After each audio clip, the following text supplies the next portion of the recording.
আমরা চাই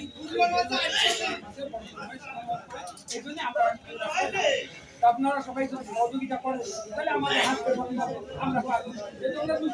আর একটা সুবিধা হচ্ছে পুরো যত দল আছে কিন্তু হাজার হাজার কর্মী, তারা যদি ক্ষমতায় যায় তো কর্মীর মনে জুগাতে কর্মী মন্ত্রণালয় থেকে যারা সরকার যা দেয় তার আগে পড়ে।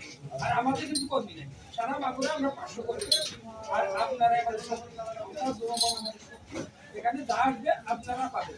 আর আমি অঙ্গীকার করছি সমাজের কাছে যে রাষ্ট্র যা দেবে, আমি তো নির্বাচিত হই, রাষ্ট্র যা দেবে জনগণ জানবে, সেটা জানায় একবার কাগজ দিয়ে দেবে এই সময় এই পাইছি অমক রোডের জন্য, অমক ইউনিয়নের জন্য, অমক থানার জন্য, এটা জনগণকে আমার সরকারি চাকরি করতাম, আমার একটা বাড়ি আছে, আমি পেনশন পাই 40,000 টাকার মতো, বাড়ি ভাড়া পাই 60,000 টাকার মতো।